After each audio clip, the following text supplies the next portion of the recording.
Square है, तो एक स्क्वायर होने पे क्या होगा, है ना, ये क्वेश्चन था हमारा, स्क्वायर होने पे क्या होगा।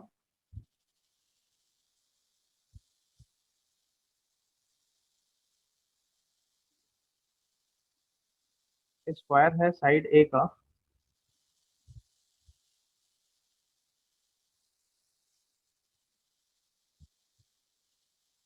चलो देखो, तो इसका सोल्यूशन कैसे होगा।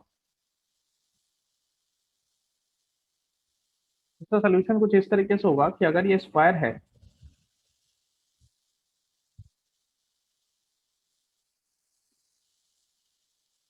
तो मैंने इस चार्ज पे बोला था कि फोर्स निकालो। ठीक है, अब इस चार्ज पे फोर्स कैसे आएगा, देखो ध्यान से। इस चार्ज पे तीन फोर्स होंगे। ठीक है, कौन कौन से। एक तो जो फोर्स ये वाला चार्ज लगाएगा इस पे, इधर की तरफ। एक फोर्स जो ये वाला चार्ज इस पे लगाएगा ऐसे। और एक फोर्स जो ये वाला चार्ज लगाएगा ऐसे। तो बेसिकली मेरे पास दिख रहा है कि यहाँ पे तीन फोर्सेस हैं जो इस पे लगेंगे। अब ये तीन फोर्सेस किस डायरेक्शन में लगेंगे नहीं लगेंगे वो मुझे आइडिया नहीं है।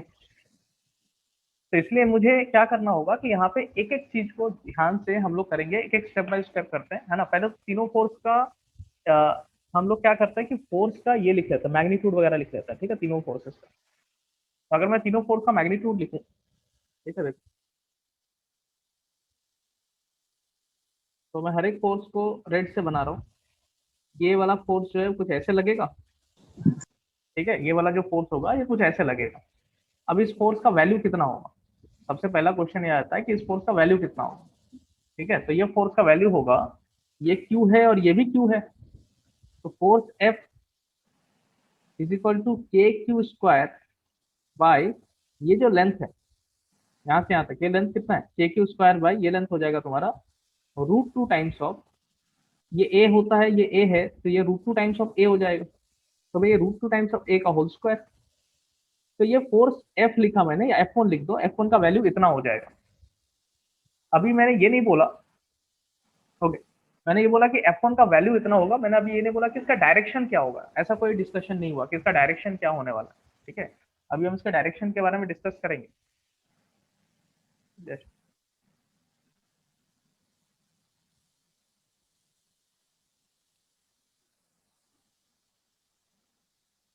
ओके, अच्छा ठीक है, इसके बाद अगर मैं इस फोर्स की बात करूँ, ये वाला, इस फोर्स का नाम दे देता हूँ मैं F2। F2 का वैल्यू क्या होगा भाई। तो ये Q है, ये भी चार्ज Q है, लेकिन ये डिस्टेंस क्या है, ये तो A डिस्टेंस है। तो यहाँ पे हम लिखेंगे के Q square by A square. फिर ये फोर्स का नाम दे दिया हमने F3। तो F3 का वैल्यू क्या हो जाएगा भाई, F3 का वैल्यू ये भी हो जाएगा के Q square by A square. तो अगर हम फोर्सेस को ध्यान से देखें, ठीक है, तो फोर्सेस का जो वैल्यूज है वो हमको दिख गया, के क्यू स्क्वायर बाई √2 ए का होल स्क्वायर। लेकिन क्या सारा फोर्सेस हम डायरेक्टली ऐसे कर देंगे, नहीं, ये तो वेक्टर सम है। तो अब क्वेश्चन क्या बन गया, क्वेश्चन ये बन गया कि तीन वेक्टर है, एक इधर, एक एक्स एक्सिस में, एक वाई एक्सिस में, और एक किसी एंगल पे। तीन तीन वेक्टर दिख रहे हैं मुझे, एक एक्स एक्सिस के अलाउंग, एक वाई एक्सिस के अलाउंग, और एक कुछ एंगल पे दिख रहा है, थीटा एंगल मान लेते हैं, let's say this is a theta angle, completely theta angle. तो अगर मुझे फोर्स जानना है कि फोर्स कितना लगेगा, तो सबसे अच्छा तरीका क्या है कि वेक्टर को हम रिजॉल्व कर दें। Vector should be resolve. तो कैसे रिजॉल्व करेंगे, तो ये तीन फोर्सेस है, तीनों का हम मैग्नीट्यूड तो जानते हैं। ठीक है, और इवन हम ये भी देख रहे हैं कि F2 और F3 का मैग्नीट्यूड भी सेम है, K Q square by A square, K Q square by A square. तुम चाहो तो थोड़ा और सिंप्लीफाई कर सकते हो, दोनों का मैग्नीट्यूड वाइज एफ और एफ लिख सकते हो। क्यों भाई, क्योंकि मैग्नीट्यूड सेम है। सेम है मतलब ये भी एफ और ये भी एफ, ये जो ऐसे लग रहा है ये भी एफ, ये जो ऐसे लग रहा है ये भी एफ। अब मेरा काम क्या है, अब मेरा काम यह है कि इसको ब्रेक करना। तो अब मैं सबसे पहले इस पे आ जाता हूँ कि अगर मैं देखूं तो ये एफ फोर्स है, ये एफ फोर्स है, और ये F1 फोर्स है। लेकिन F1 फोर्स ध्यान से देखोगे तो 45 डिग्री पे आएगा तुम्हारा। F1 फोर्स किस जगह पे आएगा, 45 डिग्री पे आएगा। मतलब ध्यान से तुमको देखना पड़ेगा, तो तुमको दिखेगा ये तो स्क्वायर है सर। स्क्वायर है मतलब ये वाला एंगल कितना होता है, तो ये तो 45 डिग्री होता है, स्क्वायर मतलब ये 45 डिग्री होगा। तो अब हम क्या करेंगे, ब्रेक कर लेंगे। एफ लिख दो, एफ को ऐसे ही लिख दो, जो हम पहला वेक्टर चैप्टर में पढ़ते हैं वही कर रहा हूँ मैं। एफ एफ F1 का कंपोनेंट इधर क्या जाएगा, F1 cos 45, और इधर क्या जाएगा, F2 sin F1 sin 45। तो इधर गया F1 cos 45, इधर गया F1 sin 45, ठीक है भाई। तो अब मैं देखूं तो इधर की तरफ अब मुझे x और y में दिख रहा है नेट फोर्सेस क्या क्या। इधर की तरफ मुझे फोर्स दिख रहा है F प्लस F1 cos 45, और इधर भी दिख रहा है F प्लस F1 sin 45, जिसका वैल्यू वही है F1/√2, और यहाँ भी तुम चाहो तो लिख सकते हो cos 45 की जगह F1/√2। अब थोड़ा सिमेट्री और आ गया, इसको हम यूज कर सकते हैं। ये जो फोर्स आएगा, ये इसको ऐसा आएगा कुछ। रिजल्टेंट फोर्स क्या होता है, अगर दो फोर्सेस दो कंपोनेंट है एफ एक्स और एफ वाई, तो रिजल्टेंट फोर्स क्या होता है, F X square plus F Y square. तो अगर मैं बोलूँ कि एफ नेट क्या होने वाला है, तो भाई एफ नेट हो जाएगा F X square plus F Y square under root हाँ। F X square. हाँ बोलो। हाँ बोलो बोलो, किसी को कुछ पूछना है इसमें।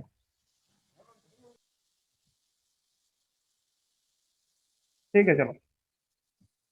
तो F X square plus F Y square ये मेरा अभी पार्ट बन गया। एफ नेट क्या है, F X square plus F Y square, है ना। दिस इज माई थॉट कि हाँ चलो F X square F Y square निकाल लेंगे तो हमारा काम हो जाएगा, ठीक है।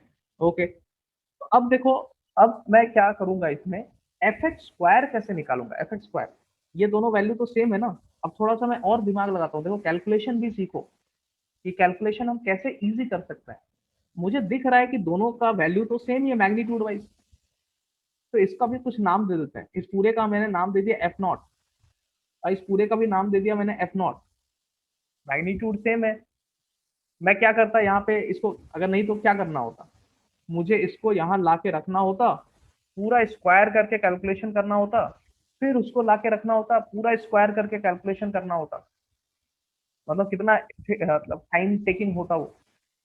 अब मैं क्या कर रहा हूँ, इतना टाइम टेकिंग नहीं जाना है मुझे।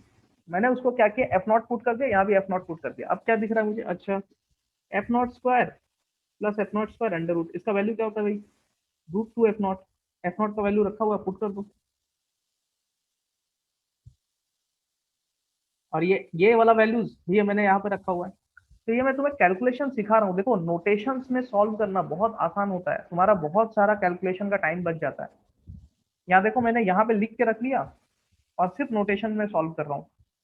कितना टाइम वेस्ट, कितना टाइम इजी हो गया है। अगर मैं यहीं पे स्क्वायर कर करके कैलकुलेट करता, कुछ लोग करेंगे अभी कि हर एक को स्क्वायर करके लिखे जा रहे हैं लिखे जा रहे हैं, थोड़ा सा कैलकुलेशन है? में हाँ बोलो। ये इलेक्ट्रोस्टैट का फास्ट साइड कर रहा है ना आप? हाँ हाँ हाँ परफेक्ट। ठीक है। तो √2 एफ प्लस F1 ये हमारा आंसर आ गया। तो √2 एफ का वैल्यू क्या था, पुट कर दो भाई, A Q square by two A square, और F1 का वैल्यू कितना था, A Q square by A square. तो ये हमारा फाइनल आंसर हो गया। और थोड़ा सिंप्लीफाई करेंगे तो √2/2 हो जाएगा, तो 1+1/√2 ये भी लिख सकते हो तुम,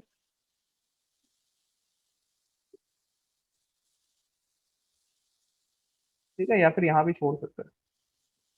ये हमारा नेट फोर्स लगेगा इस पे। देखो सब जगह हम सुपर पोजिशन प्रिंसिपल लगा रहे हैं। सुपर पोजिशन प्रिंसिपल का मतलब क्या, कि अगर मुझे एक पॉइंट पे फोर्स लगाना है, इस पॉइंट पे फोर्स देना है, मतलब सारे चार जितना भी है सब फोर्सेस के वजह से जो फोर्स होगा, इसके वजह से इसके वजह से इसके वजह से, उन सबका वेक्टर सम नेट फोर्स होगा, ठीक है।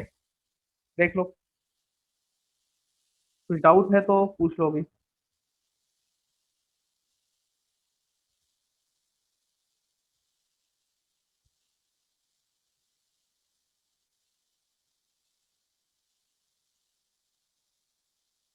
चलो आगे बढ़ते हैं, ठीक है। अब नेक्स्ट पार्ट, इसी तरीके से अगर हम और भी हिसाब से क्वेश्चन देखते जाएं, है ना। तो हमने देखो क्या क्या समझ लिया, हमने वेक्टर फॉर्म समझ लिया, सुपरपोजिशन प्रिंसिपल का बेसिक समझा है। और एक क्वेश्चन कर लो, ठीक है, ये क्वेश्चन भी आ जाता है काफी बार। ये डी है, ये डिस्टेंस ए है, ये डिस्टेंस ए है, यहाँ पे क्यू चार्ज है, यहाँ पे क्यू चार्ज है, यहाँ पे टू क्यू चार्ज है। ठीक है, find the net force on two Q charge.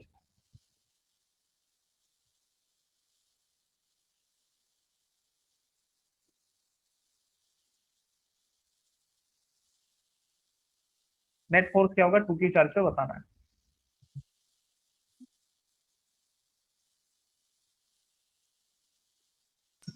Sir एक बार पिछला वाला पेज दिखाइए।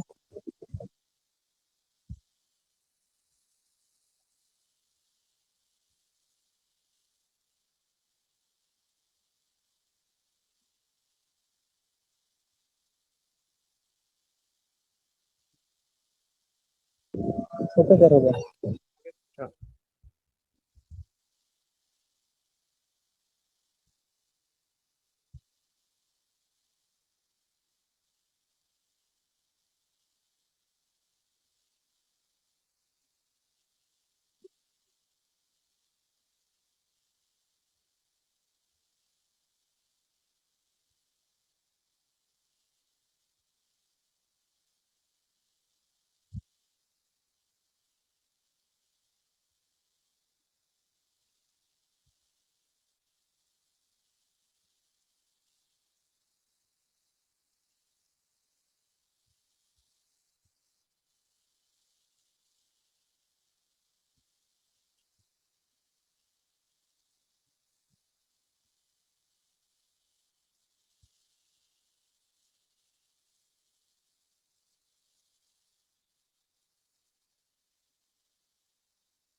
सर ये क्वेश्चन तू घर से ट्राई करके आना, ठीक है, कल एक्सप्लेन करूंगा मैं इसको। ये एक टाइम ले लो, घर से करके आना इसको।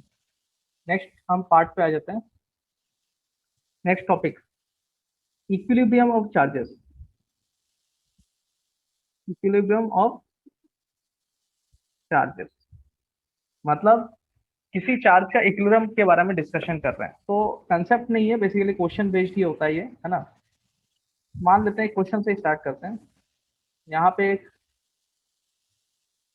क्यू चार्ज है,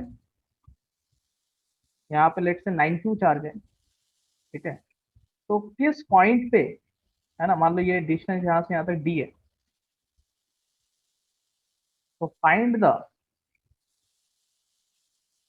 distance from charge Q where net force on Q, sorry, net force on any, net force on any charge will be zero. मतलब क्वेश्चन ये है, देखो बेसिकली कि मेरे पास एक क्यू चार्ज रखा है, एक 9 क्यू चार्ज रखा है। तो कौन सा ऐसा पोजीशन है, इस डी दोनों के बीच का डिस्टेंस डी है, तो कौन सा ऐसा लोकेशन है इसके बीच में जहां पे उस स्मॉल चार्ज पे नेट फोर्स होगा दैट विल बी जीरो। ठीक है, ये तुमको निकालना। करो, ट्राई करो।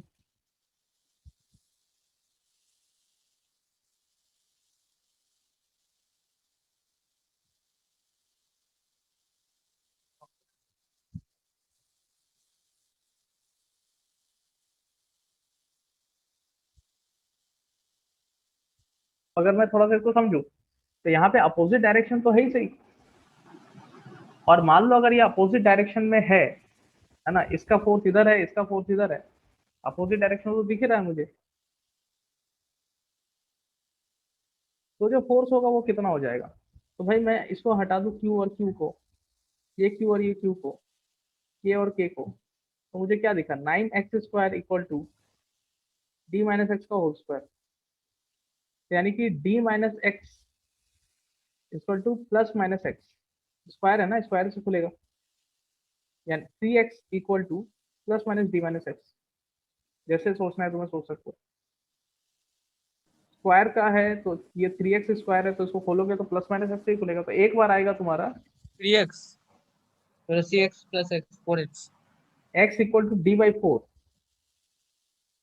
3x इक्वल टू, जब plus D minus X minus रखोगे और एक बार रखोगे तुम 3x equal to minus D minus X रखोगे, तो जब प्लस रखोगे तो क्या आएगा, 3x is equal to D minus X, इधर जाएगा तो 4x इक्वल टू डी, तो x equal to D by 4। और यहाँ क्या आ जाएगा, यहाँ पे माइनस प्लस हो जाएगा तो 2x equal to minus D, X equal to minus D by 2। अब माइनस तो हो नहीं सकता,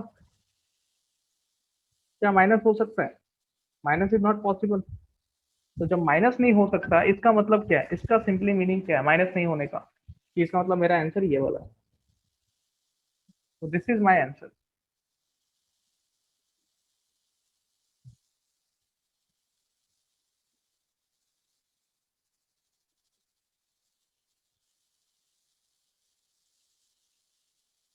सर मैं वो d minus x is equal to plus minus 3x वहां तक करा था। हाँ, नहीं तो आगे सॉल्व भी तो करना पड़ेगा, बिना सॉल्व के पॉसिबल कैसे है। सेम क्वेश्चन में मैं ये बोलना चाह रहा हूँ कि देखो ये जो हमारा है ना, एक आध क्वेश्चन, अच्छा इधर ये जो हमारा पार्ट है, इसमें मान लो अभी हमने क्वेश्चन किया कि अगर हम यहाँ पे 9q रखते हैं और यहाँ पे q रखते हैं और यहाँ को एक चार्ज रखेंगे तो इक्विलिब्रियम में रहेगा कौन, ये वाला चार्ज। लेकिन अगर मैं बोलूँ कि what is the value of q,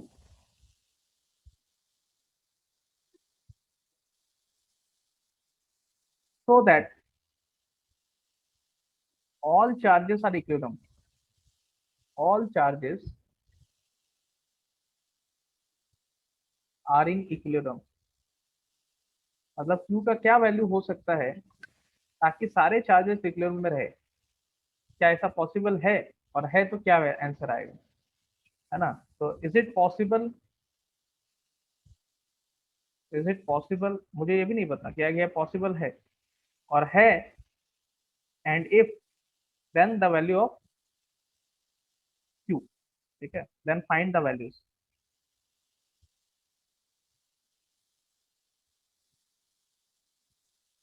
करो ट्राई, मतलब मैं ये बोलना चाह रहा हूँ कि ये भी अपनी जगह से ना हिले, इस पे भी नेट फोर्स जीरो, इस पे भी नेट फोर्स जीरो, और इस पे भी नेट फोर्स जीरो, क्या ऐसा पॉसिबल है, और अगर है तो वैल्यू क्या होगा।